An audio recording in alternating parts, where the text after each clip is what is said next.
Good morning, folks. Nate here with Murray Farm and Ranch, coming to you on a beautiful Saturday morning.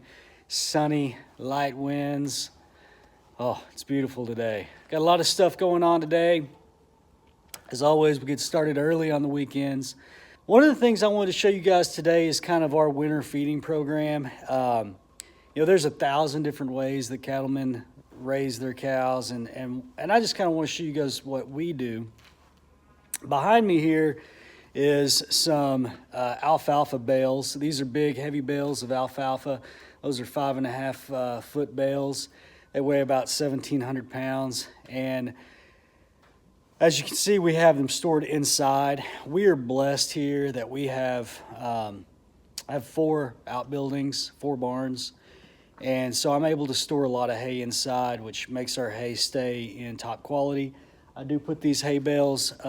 This floor in here is not concrete. It is a dirt floor from halfway back, and so they're on pallets to keep them off the ground and keep that bottom of the bale good. And so during the winter months, we feed high quality hay. I save some of these round bales, these big alfalfa bales, for like our coldest worst weather, because it gives them that extra protein. The other thing that these cows will do on these alfalfa bales is they will, because they are high in protein, they'll utilize more of the native grass that's out there standing. They'll fill their bellies up with it, and I feel like they get more out of what's left over from the grass that died from the cold and so forth. The hay is not the only thing that we've got going on. Behind me here is some range cubes, and I do feed range cubes 2, sometimes 3 times a week as a supplement. It gives them some extra protein. I mainly do that. I do it for a couple of reasons. Any cows that we have that are producing milk in the winter, I feel like they need a little extra help, especially the first-time heifers. The first-time heifers, it's hard on their bodies. This is the first time they've done it. Their bodies don't have quite as much reserve, and so I like to try to give them some added nutrition. The second reason I like to feed some cubes is the cubes. When you train animals to cubes, you can move them anywhere. They will follow me anywhere with a bucket, and that is really handy, because sometimes we have excellent fencing here, but occasionally one will get out. Somebody will leave a gate open. It just happens. Sometimes we want to move bulls from one pasture to another. Sometimes we want to move cows from one pasture to another, and having them trained to cubes makes it so much easier, because all I have to do is get in the Ranger, shake a bucket, and they will follow me. See, this is in a big peanut sack, and these are just normal range cubes, and I can get this sack filled up. Weighs about 2,000 pounds, and then I just scoop it out in buckets, and it is much cheaper to utilize cubes in bulk than it is to bag cubes. Now, if you have to have a way to unload this. Right here is my skid steer. I do have pallet forks for my skid steer. I also can use my hay forks on my tractor, but you get a significant discount by buying in bulk. Price of feed has gone up about 40% in the last 6 months, and I think it's going to continue to go up. And so every dollar that you can save on feed or on your nutrition program is going to be absolutely key. So I highly recommend buying in bulk if you can. Next question is, well, how much do I feed? Well, these buckets, you can get about 25 pounds per bucket. And so what I do is, a lot of this is going to depend on the quality of feed that you have. The quality of your hay, the quality of the grass, whether or not you planted cover crops. We plant a bunch of wheat and brassicas and clover, and so we have a nice foundation of different species growing in the pasture, and so they get some access to some green plants year round. That helps. That means that I don't have to feed quite as heavy on the cubes. And so what I shoot for is about 3 to 5 pounds per head. And like I said, I'll do that every, 2-3 times a week, just depending on the weather and so forth. When it is really cold, I give our cows extra. I'll feed them more often. I'll give them a little extra. The other thing that I supplement year round is mineral. So here we have some stock salt, and here we have some trace mineral.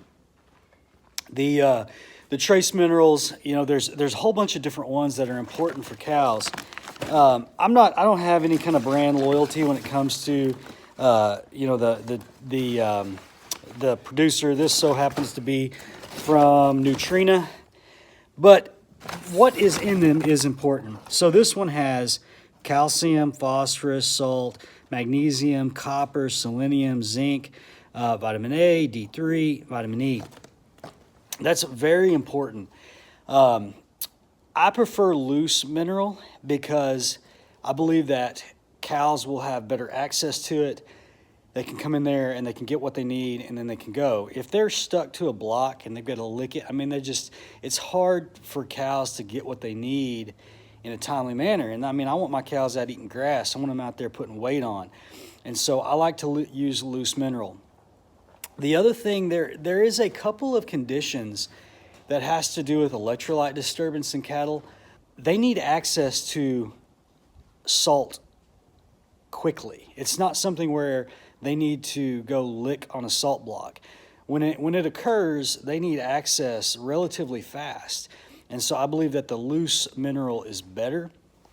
So I keep it out in tubs and I mix the two together. I'll mix some trace mineral with salt.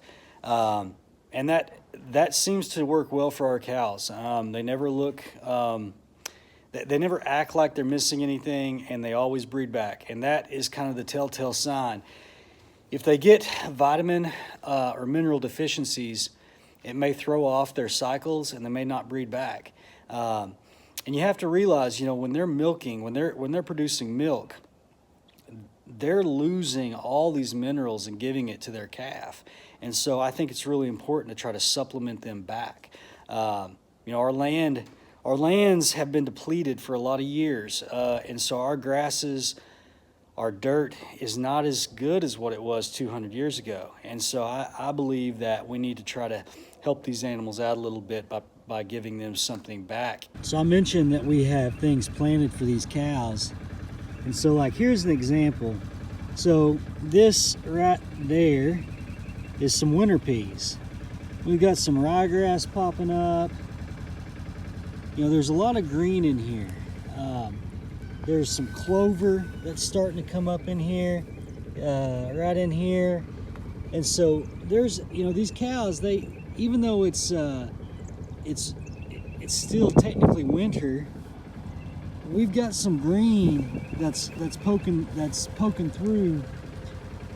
And these cows, they've been grazing on this stuff all winter, which has added a really nice amount of nutrition to their diet.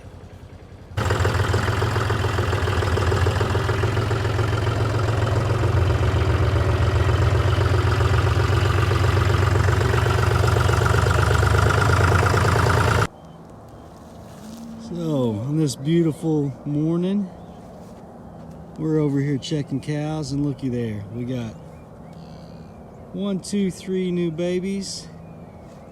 And over here, old Jazzy Mama's got one. I haven't seen it yet close up. That's 4 new calves.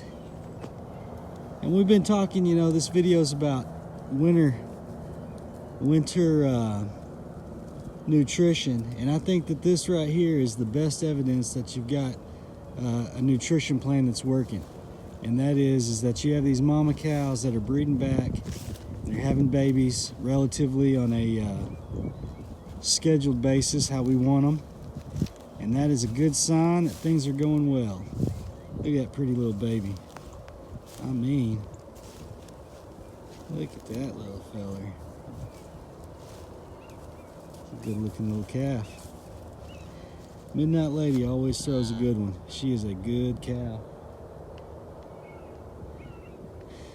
Bashful's got her one. That's a pretty picture right there. This old lady back here in the back, she's about to have her one. She's bagged up, ready to go. And I believe that that is about the best evidence that you can have that you're doing things right.